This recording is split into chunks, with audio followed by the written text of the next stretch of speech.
Good evening and welcome.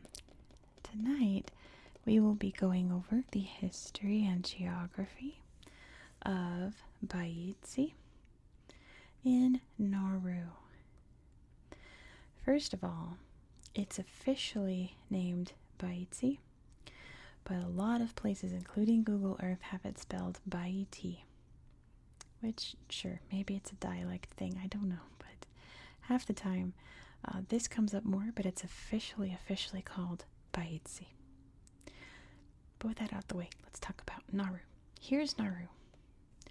This is the world's smallest, democracy, because there's countries smaller than Nauru, but they're like Monaco, which is a kingdom, and like the Vatican, which is the Vatican. But this is the world's smallest country that has its own elected government, right? Let's zoom out so you can see exactly where we are in the world, because we are out in the middle of the Pacific Ocean, very far from other places. We can see Tonga's right down there, the Marshall Islands, the Solomons. I believe that's part of the Marshall Islands, yeah. We're pretty much floating out in the middle of nowhere, right? That's Nauru. I guess for better context, let's go way out. So you can see there's Australia, New Zealand's way down here, in relation to Nauru, Papua New Guinea, Japan, the Philippines, so on and so forth. And that is where we are in the world. Good old Nauru. If you don't know the deep lore between me and Nauru, it was 2020. It was like July 2020. My work was shut down due to COVID. I did children's birthday parties, like indoor birthday parties, so obviously that was a no-go during 2020, and I sat around being really bored a lot, and I would just Google random stuff, and I wound up Googling Nauru. What happened was I was like, because it was almost 4th of July, maybe it was just after 4th of July, and I was like, what are the dates of all the other countries' Independence Day? So I was reading through all these countries.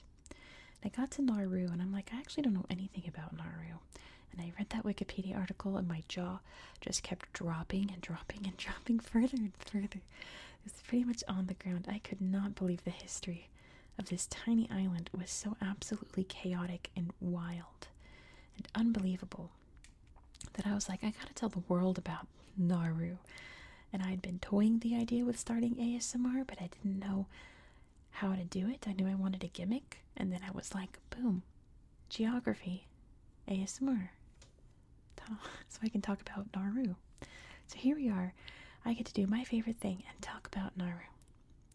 Very sad thing is that Baitsi is nothing. It has this is a cloud. There's Baitsi's cloud. We have the little town area here.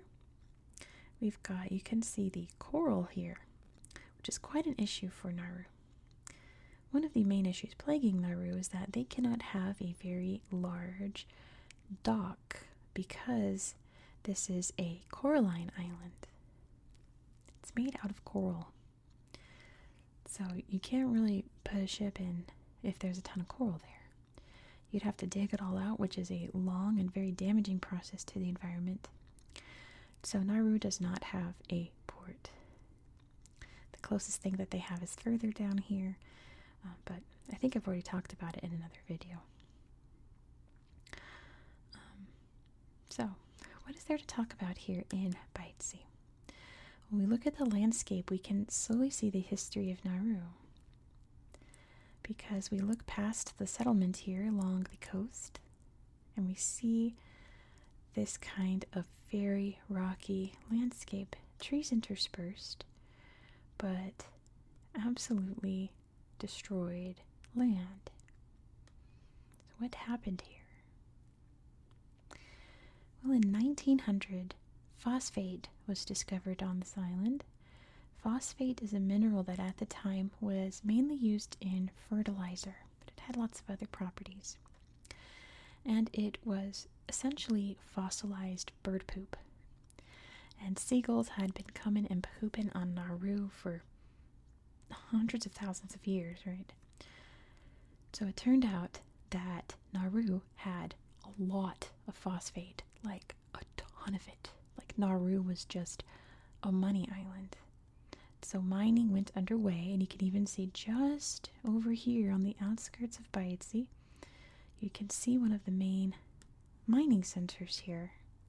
There's a little slideshow here on this lookout tower where you can kind of see the landscape. See the nice beach there? Some of the greenery that grows there. But essentially, Nauru gained its independence from Australia, and went ham on the mining. They went extreme on the mining and dug up this land and essentially completely destroyed it. It's all ripped up, you can't grow anything on it. And if you zoom out, you can see the entirety of the central of the island was completely ripped apart. There's only one little lagoon left over here. And that's it. Oops, I dropped a pin. That's it. So once all the phosphate ran out, I think it was by the, I think they discovered a little bit more in the 2000s, and they just went and mined it out. But it was basically all done by the late 1990s. And Nauru realized it had a lot of problems, and they invested in a lot of very problematic things that just wound up making them lose a lot more money. They decided to issue or establish their own banking system for organizations to bank with them. Except there were some very dubious organizations, like very famously extreme terrorist groups were banking with them. Very corrupt governments were banking with them, and gangsters, mobsters. It was all very corrupt and very criminal, and they got in trouble with international law and was forced to shut down the bank. The other very sad issue you can also see here just on the outskirts of Baitsi, which of course now I've lost it. There's the mine center, and here's a detention center. So Australia was having an immigration influx of people coming on boats from various countries trying to seek refuge in Australia. Australia didn't know what to do with them all, so they paid Nauru to house them here while they were processed. And the conditions that these people lived in were absolutely horrendous. They were all shut down by various human rights organizations that blew some whistles about how absolutely, see another one here, how absolutely deplorable life was for these poor people who were just trying to find a better life. So there's that. The most lighthearted way that they tried to make money was they tried to invest in a West End musical, which is in London, about Leonardo da Vinci, and it's considered one of the worst musicals of all time, and it flopped super hard, and Nauru lost millions of dollars. So right now Nauru's main income goes from, I think they own 2 hotels in Australia that are owned by the Nauruan government. I think I might have read that one of them was shutting down, or may have already shut down, I'm not sure. But they're also starting to very heavily invest in deep sea mining, which could also have some very terrible environmental implications. We really don't know for sure, but it could be quite disastrous if they start mining for resources under the water. We do not know, but Nauru is one of the very few countries that seem to be all in for it because they're very poor and very desperate for money. During the mining times, Nauru was the richest country per capita, which means that you take the population and you take the income of the country divided, and that's the income per capita. So they were the richest nation in the world per capita at one point. Now they're one of the poorest. They are the most obese, the highest rate of diabetes, and that's because they can't grow any beautiful tropical foods that all the other islands here have access to. They're mainly eating like McDonald's and processed foods being shipped over from Australia. So Nauru's history is very sad, and my brother-in-law, every time I bring up Nauru, he's like, why are you so obsessed with Nauru? It sounds like the most depressing place in the entire world. I never want to go there. But I desperately want to come to Nauru. I am just itching to come here, even though there's a very non-existent tourist industry. It's one of the least visited countries in the world, mostly because there's really nothing to do here. I think there's one spot for scuba diving, and there's one spot that has kind of a surf going for it, but Nauru doesn't have anything else going for it in terms of tourism. So, you know, it's yes, it's a sad history. Yes, it's quite upsetting. But I'm itching to go here and see it all for myself. This country has changed my life. This channel has changed my life. I have made so many friends around the world. I've learned about so many experiences. And I love reading the stories that you guys send about how you've gone back to school, how it's helped with insomnia, how it's made you plan trips around the world. I love the stories. If you have any other story, if my channel's inspired you to do something with geography or history or learning, let me know, because I eat that stuff. I could live off that. I find sustenance in it. And it's all because of Nauru.